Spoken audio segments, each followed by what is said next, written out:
Hello, my friends. Tonight, I want to tell you a story. Our story unfolds in the Golden Gate, a world where two races, opposite in form and stature, live side by side. The towering giants and the tiny little people. The little ones, no taller than two joints of a giant's finger, dwell in hollows beneath the grass and warm, hidden burrows, while the giants stride through vast forests and endless skies. Both races know of each other's existence, yet in the eyes of the giants, the little people are nothing more than insects, insignificant, disposable. For the little ones, survival depends on concealment, avoiding giants at all costs to secure a fragile peace. They live in scattered villages and tribes, bound together in close-knit communities. Daniel was one of these little people. His village lay hidden in an abandoned garden once belonging to giants. Raised by his mother, he grew up knowing only her care. But on his 18th birthday, tradition demanded that he live alone, an ancient rite of passage into adulthood. That day was both festival and trial, an ending and a beginning. Daniel had long awaited it with excitement. He was slender but strong, with eyes that burned with curiosity and a stubborn light. On the morning of his 18th birthday, Daniel rose early. He chose his best clothes, combed his hair neatly, and smiled to himself as though preparing for some great feat. Neighbours gathered on the grassy field at the heart of the village. The sound of deep strings mingled with the high whistle of flutes. Blessings drifted through the air like a gentle breeze. When the moon rose, the circle of fire and the songs became one. Daniel stood at the centre, receiving each hand on his shoulder, each warm wish, each cheer that felt both comforting and bittersweet as he gazed toward the unknown future. Leaving his family behind, Daniel began his independent life. At first, all went well. He knew how to labour, how to care for himself. He ate on schedule, rose early, and tended the small garden outside his burrow, which sustained him. Time hardened his muscles, broadened his frame, sharpened his face. With his body, his pride also grew. And curiously, the admiring glances and careless compliments of neighbours began to strip him of humility. From cheerful, Daniel grew arrogant. He scolded the baker for hawking bread too loudly in the morning and disturbing his sleep. He mocked the widowed Anne with thoughtless jests. He spoke to others with haughty airs, dismissing their patience as submission. The villagers endured in silence, unwilling to shatter harmony. Daniel mistook their restraint for fear, their politeness for awe. His vanity sprouted like weeds in the sun, until he considered himself the centre of all things, untouchable. Tom, his neighbour, was different. Frail, thin, lame since birth, Tom walked with a limp. He tended a small patch of vegetables and often shared his produce with others. His smile was gentle, his heart unguarded. To Daniel, Tom was an easy target, a plaything for ridicule. "Hey, Tom, you walk like a turtle," he would sneer, half in jest, half in scorn. Tom only smiled faintly, bent over his plants, sadness hidden in silence. One sweltering noon, Daniel found Tom sitting idly by his window, eyes distant. "Come out. Don't sit like that," Daniel urged, half an invitation, half a push. Out of trust, out of courtesy, Tom nodded. Together they strayed beyond the safe borders of their kind, past the reeds, into a meadow where a giant often napped beneath a massive tree. Daniel's mischief was simple, childish. Poke the giant for sport, then boast of it later to his friends. He plucked a stalk of dry straw, crept near, and daringly tickled the giant's nose. The giant stirred. A sneeze erupted like thunder. He awoke, face flushing with rage. The fury of giants was unlike that of little people. It was a storm, each stomp quaking the ground, each roar scattering birds into the sky. Daniel's heart froze. He bolted with all his youthful speed. Tom stumbled after him, but his crippled legs could not keep pace. In his blind wrath, the giant stepped forward, and with one crushing foot, ended Tom's life. It happened in an instant. A cry, a tremor, then silence. Daniel stopped, chest heaving, and saw Tom's body broken upon the grass. Pride, once his armor shattered into grief. He returned home like a ghost. Evening fell over the village, but Daniel no longer saw beauty in twilight. He locked himself inside his burrow, shut away from the world. For days he sat motionless, eyes brimming but tears refusing to fall. Hunger gnawed, but he would not eat. He stared at the wooden wall as though his guilt might carve itself into it. Memories of Tom haunted him, his shy smile, his slow walk, his quiet kindness. Again and again the questions returned. Why did I drag him out? Why did I not protect him? Regret was no fleeting ache. It was a swarm of wasps lodged in his chest, stinging endlessly. Daniel knew he had wronged a friend who trusted him. A childish prank had stolen a life. The knowledge crushed him until he could not move. Outside, life continued. The baker's call, children's laughter, the distant rumble of giants. But within Daniel's hut, time stood still. He sealed himself in darkness, punishing himself with silence, drowning in remorse. Something deep within him was breaking, though he did not yet know what would rise from its ruins. Yet fate was not finished with him. One morning, when Daniel dared peek outside, two colossal shadows loomed, children of giants. To adult giants they were small, but to Daniel they were mountains of flesh, their hands broad as wooden planks. Their eyes sparkled with cruel delight at the sight of tiny people. These giant children came not by chance. Tormenting the little ones was their game, practiced and perfected. They snatched them swiftly, stuffed them into baskets and cages with playful ease. Daniel barely had time to think before a massive hand pinched him up, a flick of a giant finger knocking him senseless. When he awoke, he lay in a basket among trembling captives. Above, laughter rang out like bells. "You will fight," one child declared, voice shrill with glee. "The winner eats. The loser stays until I'm bored." The little ones were herded into a dirt ring, forced to battle for their captor's amusement. Daniel recoiled at the sight. Broken noses, limp bodies, cries smothered beneath roars of delight. Tom's death flashed before his eyes, his heart twisted. Yet his own strength, honed in solitude, now marked him for survival. Thrown into the ring, he fought another little man, a hapless soul caught while picking fruit. The struggle was short and brutal. Daniel's youth and speed gave him victory. Cheers shook his ears, and a feast of bread, meat, and apples was tossed before him. Luxuries beyond measure. His opponent lay bruised in the corner. Again and again he fought, and again he won. Each triumph brought food, rest, and praise. The children crowned him champion, their toy gladiator. Pride, once crushed, now returned, fed by cheers and meat. His arrogance grew monstrous, but victory soured. One evening, facing Rian, a stubborn yet frail fellow captive, Daniel struck too hard, too fast, and left him bleeding in the dust. The laughter of the children rang hollow. The crowd of captives fell silent. An old man, scarred and wrinkled, stepped forward. Nathan.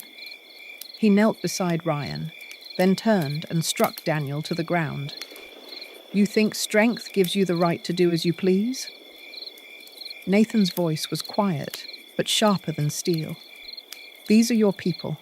You've forgotten their worth, forgotten their names, lost in scraps tossed to you by monsters." The words pierced Daniel's heart like ice water. He saw his hands, stained with blood not of giants, but of his own kind. Tom's smile returned, Ryan's broken body, the eyes of his fellow captives, fearful, pleading. Something inside Daniel cracked. That night, Nathan whispered of escape. He spoke of loose planks, hidden cracks, shallow streams where water no longer ran. Hope stirred within Daniel, not for glory, but for redemption. Together they plotted in shadows, waiting for the right moment. And on the fourth night, beneath a waning moon, they slipped through the cracks, crawling under fences, fleeing into tall grass. The night wind chilled their skin, but their spirits surged with freedom. Behind them, the laughter of giants faded. Ahead, the uncertain path awaited.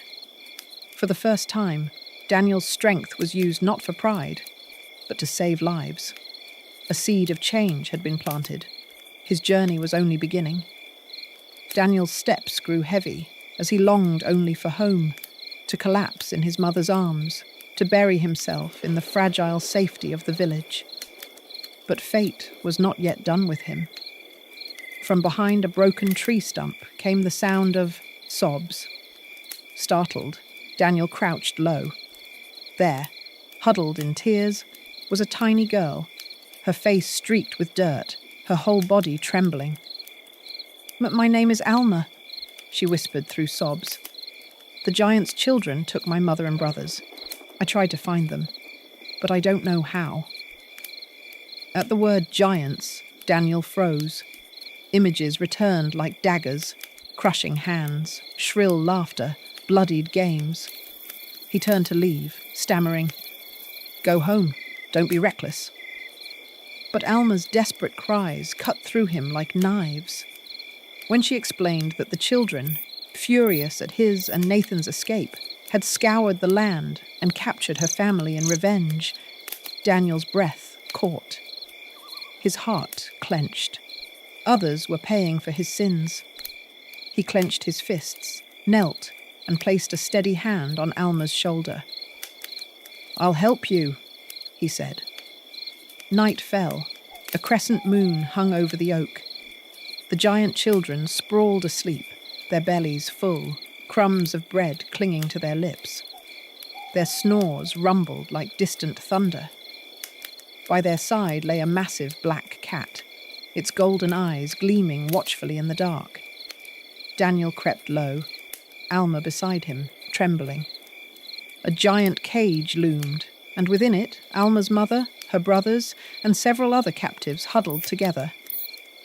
"We have one chance," Daniel whispered, "when they're deep asleep." Alma nodded, eyes wide. Daniel reached the lock, thick as a tree trunk. He drew from his pouch a bent needle he had kept from his time in the cage.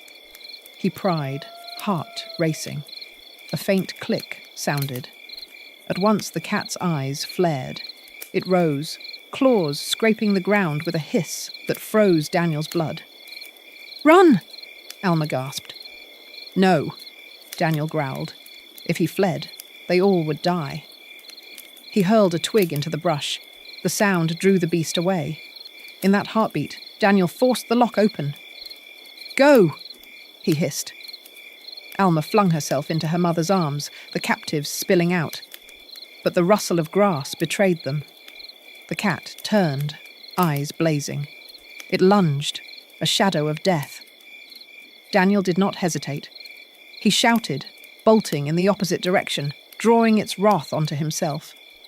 The ground shook beneath its chase, claws raking the soil inches behind him. One swipe grazed his back, tearing air. Ahead, a hollow in a tree beckoned. He dove inside just as the cat struck, claws gouging the trunk, too large to follow. It growled, raged, but the prey was beyond reach. Snarling, it turned away. Only then did Daniel crawl out, drenched in sweat, his body quaking. And yet, he smiled.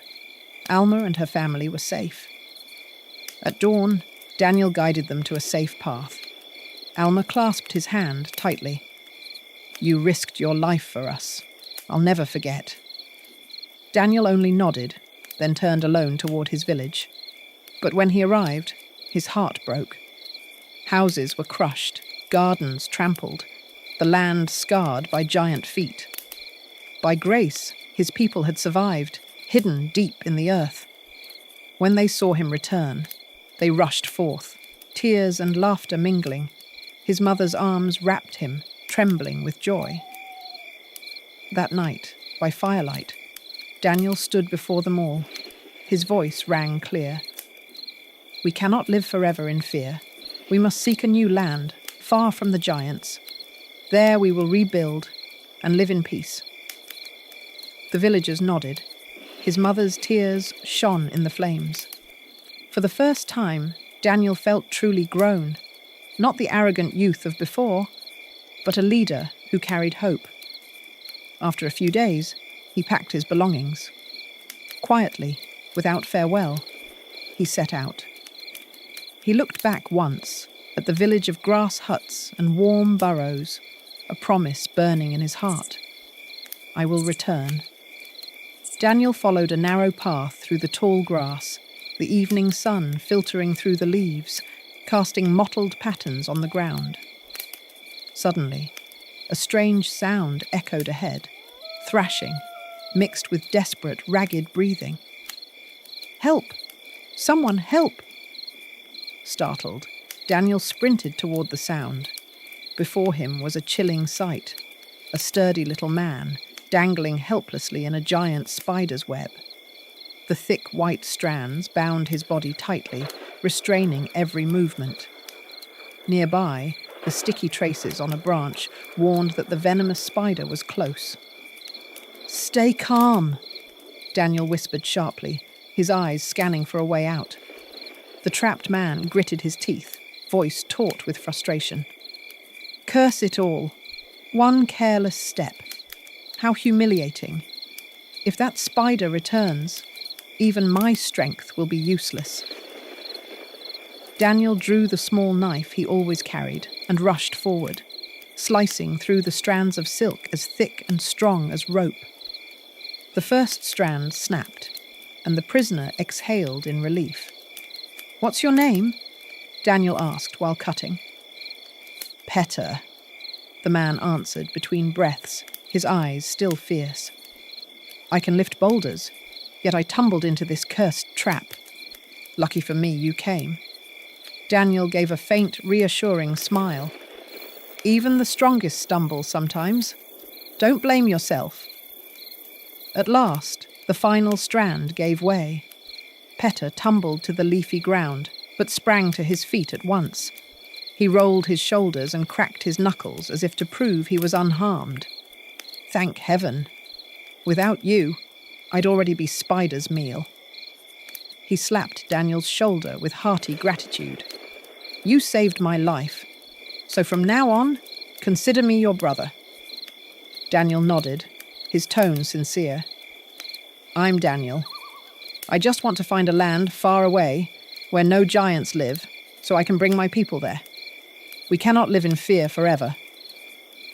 Petter froze for a moment, then his eyes gleamed. "You speak of a safe land? I know of such a place. The Promised Land. My great-grandfather told of it. Long ago, tribes of little people left these perilous grounds and built a hidden kingdom beyond the giant's reach. A land of freedom." Daniel's eyes widened, his heart pounding. "A kingdom of little people. It truly exists?" "Yes," Petter declared, his gaze alight like fire. "I am already on the path to find it. If you wish to lead your people to peace, the Promised Land is our destination." Daniel clasped Petter's hand tightly. Then from this moment, we walked together. Beneath the damp forest canopy, the two clasped hands and pledged brotherhood. The wind whistled through the leaves as if bearing witness to the beginning of a new journey. They travelled on, by day weaving through towering grass and colossal trunks, by night resting in hollowed trees or thick bushes. Though the road was long, they marvelled at the sights. Sunsets painting blades of grass like crimson walls, crickets chirping beneath their feet, butterflies larger than sails fluttering in brilliant colours. One day they reached a mighty river. The water roared, its width stretching beyond sight. White waves battered driftwood like toys. Peta inhaled deeply, his eyes flashing. "There's no turning back. To reach the promised land, we must cross." Daniel nodded. They gathered dry logs, binding them into a raft. A broad leaf served as their sail, harnessing the wind to carry them across. At first, the raft glided gently, rocking them as though in a cradle. But soon, the wind grew wild. Waves surged, tossing the raft into the river's fury. Both clung desperately to the edges. "The waves are too strong," Daniel shouted above the gale. Peta gripped the mast, muscles bulging, yet each gust nearly capsized them. Beneath the murky waters, shadows circled, fish the size of huts, eyes gleaming with hunger. They struck the raft with their tails, raising waves that threatened to swallow the brothers whole. For 10 endless days, they drifted. No grain, no honey. They survived only on rainwater, their bodies wasting, lips cracked. At night, the stars glittered overhead, but hunger gnawed and the cold pierced their skin. "Peta, can we survive?" Daniel whispered faintly. Peta clutched his brother's shoulder, breath ragged. "As long as we breathe, we keep going. Don't give in." At last, a storm hurled them onto a swampy shore. Exhausted, they collapsed, barely alive. After feeding on wild berries, their strength slowly returned. But the swamp was a maze. Sinking mud, dense reeds, endless mire. "How do we cross this?" Peta muttered. "Every step sinks. We'll be trapped." Daniel's eyes followed the moonlit water. Then came the deep croak. Croak. The earth trembled. 2 colossal frogs emerged, locked in combat. One, green with red eyes and swollen belly. The other, mottled gold and black, coiled to spring. They crashed together, mud splattering. "They're fighting, probably over prey," Daniel murmured. Indeed, behind them, a giant insect thrashed helplessly in the muck, the prize both frogs sought. Daniel's mind sparked. If we divide the prey between them, perhaps they'll stop.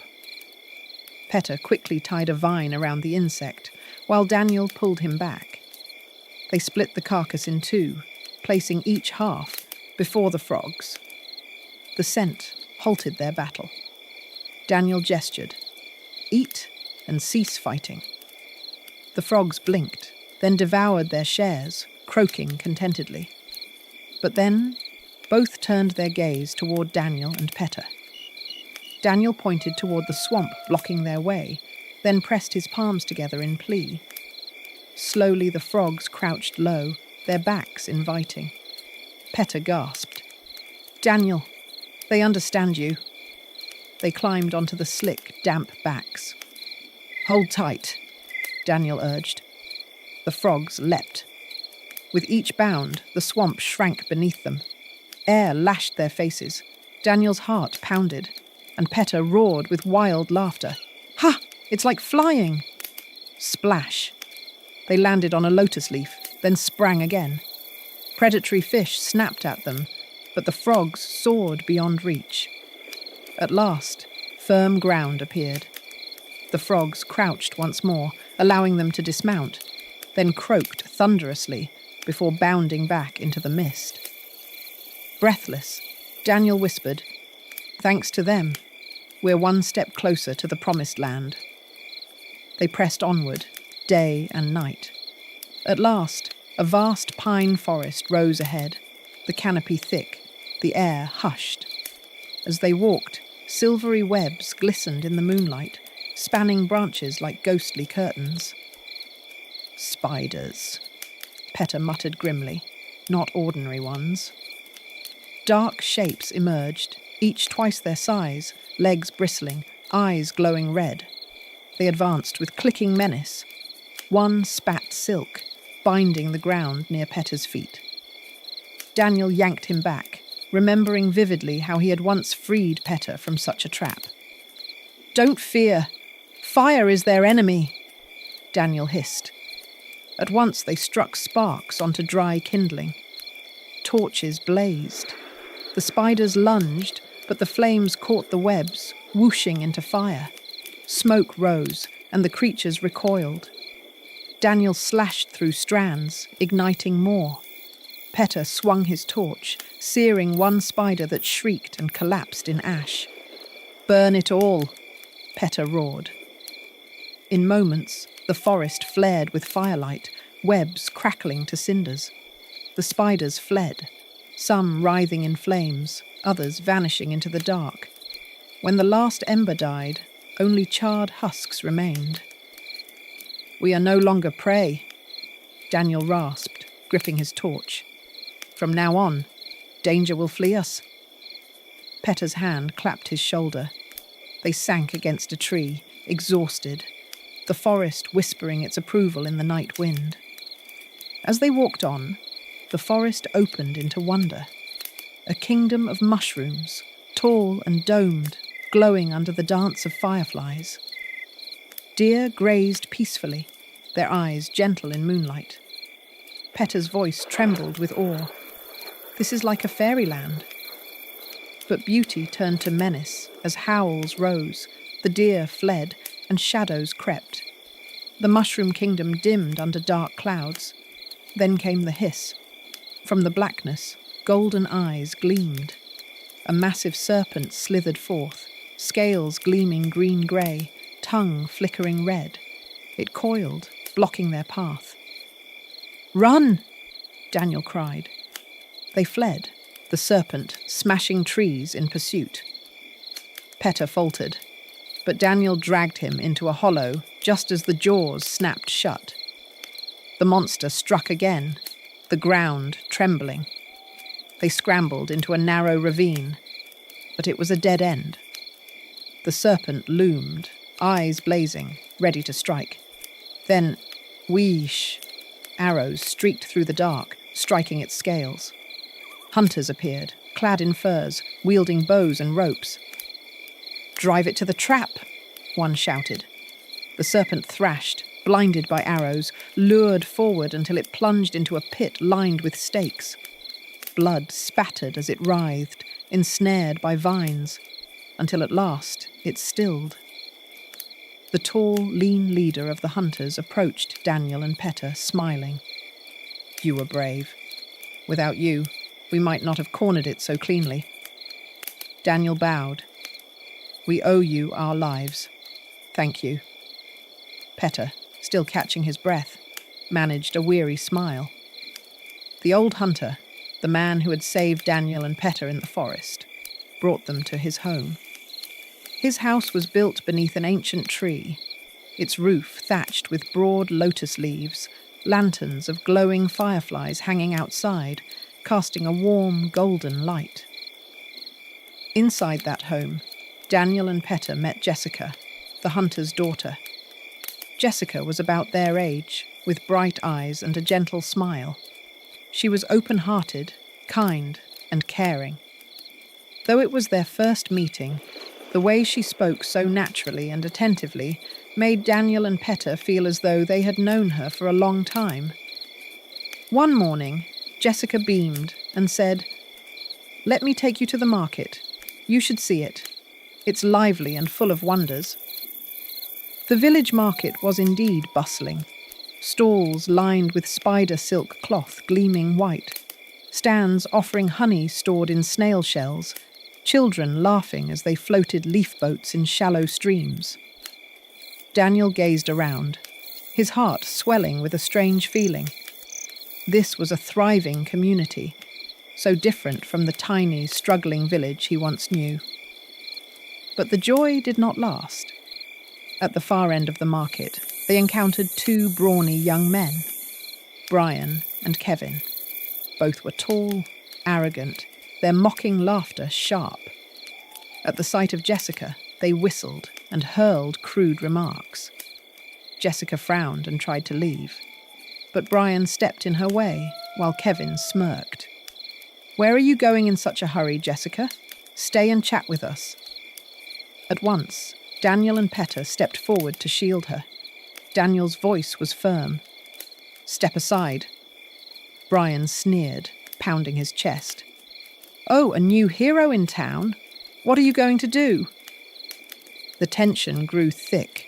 Kevin narrowed his eyes, hands on his hips, his tone taunting. "Or do you boys want to test yourselves right here?" In that moment, Daniel saw a reflection of his younger self, arrogant, haughty, disdainful of others. The sight struck his heart with shame. His fists tightened. One wrong move and it would erupt into a brawl. Luckily, several elders hurried over, shouting sternly, "Enough! This is the market, not a battlefield. Anyone who causes trouble will answer to the village chief." The commotion subsided. Brian and Kevin glared, muttering insults as they slunk away. Jessica sighed, shaking her head. "Don't mind them. They're always like that." Yet Daniel stood silent, a dull shame stirring in his chest. He realized he had once been exactly like Brian and Kevin, and he swore never to become that man again. Days passed, and Daniel and Peta regained their strength. They prepared to ask the old hunter's leave to continue their journey, but Jessica appeared, her eyes pleading. "Please stay a little longer. My father is about to retire, and the village will choose a new captain of the hunters. It's the biggest event here. You shouldn't miss it." Daniel and Peta exchanged glances. In this land, the hunters were not only providers, but the shield of the community. The one chosen as captain would be the village's pillar. Their respect for the old hunter urged them to agree. The day of the festival came. Beneath the ancient tree, the square was filled with villagers. The drums thundered, spirits soared. Daniel and Peta sat with Jessica, content to watch. But when Brian and Kevin strutted in, their mocking words rang out. "Newcomers who hide behind a girl shouldn't even stay in this village." The crowd buzzed with jeers. Daniel saw Jessica's flushed face, heard the scornful laughter, and rage boiled in him. He could not endure seeing the weak mocked. At last, both brothers stepped into the arena, accepting the challenge. One match after another, the cheers roared like thunder. Daniel and Peta, hardened by trials, fought calmly and fiercely. Both advanced to the semi-finals. Daniel against Brian, Peta against Kevin. The drums pounded as Daniel and Brian faced each other. Brian's towering form exuded arrogance. With the signal, he charged like a bull, fists swinging with crushing force. Daniel dodged, feeling the wind tear past his cheek. One blow would have felled him. Brian snarled, spinning with a sweeping kick. Daniel flipped over it and struck back, a sharp kick to the chest that staggered Brian. The crowd roared. "You think that's enough?" Brian spat, hurling a storm of blows. Daniel stayed calm, blocking, waiting. When Brian overreached, Daniel seized his arm, pivoted, and slammed him to the ground with a thundering crash. Dust billowed. The crowd exploded with cheers. Brian lay gasping, unable to rise. The referee declared, "Victor, Daniel!" Breathless, Daniel stood tall, his eyes steady.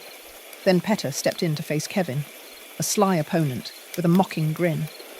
"Careful, boy, or I'll break your teeth," Kevin sneered. "Try me." Peta shot back. The fight began. Kevin circled, striking suddenly. A kick numbed Peta's arm, then a shoulder slam nearly toppled him. Laughter rose from the crowd. But Petter gritted his teeth, steadied himself, and countered with an uppercut to Kevin's chin, knocking him backward. Kevin roared, unleashing furious attacks. Petter dodged, biding his time. When Kevin lunged with a final punch, Petter twisted, caught his arm, and hurled him over his shoulder. Kevin crashed hard, sprawled motionless. The arena shook with applause. Petter, chest heaving, raised his fist in triumph. And so, by chance, the brothers faced each other in the final. The drums beat. Petter gripped his brother's hand, his eyes blazing.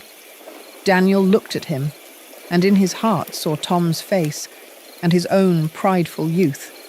Pain pierced him. He knew he could win, but also knew this was no time for ego. As the match began, Daniel suddenly raised his hand. "I was injured in the last fight," he declared. "I cannot fight at full strength. I yield the honor to him." The square fell silent. Petter was stunned, about to object, but Daniel's resolute gaze silenced him. Jessica's eyes shone with admiration. The referee proclaimed Petter the winner. The villagers erupted with cheers. The old hunter, silver-haired yet strong, rose to his feet. He stepped forward, his voice carrying, "Before all the village I declare, Petter shall be the new captain of the hunters, who will lead and protect us." The crowd roared, chanting Petter's name. But amidst the celebration, Petter's face burned red. He shook his head frantically. "No, I can't. I'm not from here. I joined only to compete, never to claim this role. I'm not worthy." The square buzzed with protest. An elder struck his staff on the ground. "Nonsense. Victory must be honored. This is our law."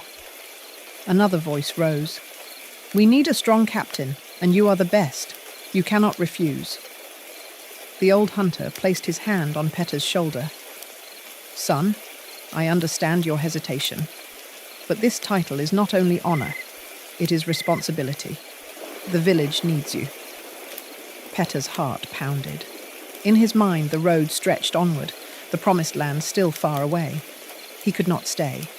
His eyes sought Daniel's. Daniel's calm gaze met his. With a faint nod, he gave the silent message. "Accept for now."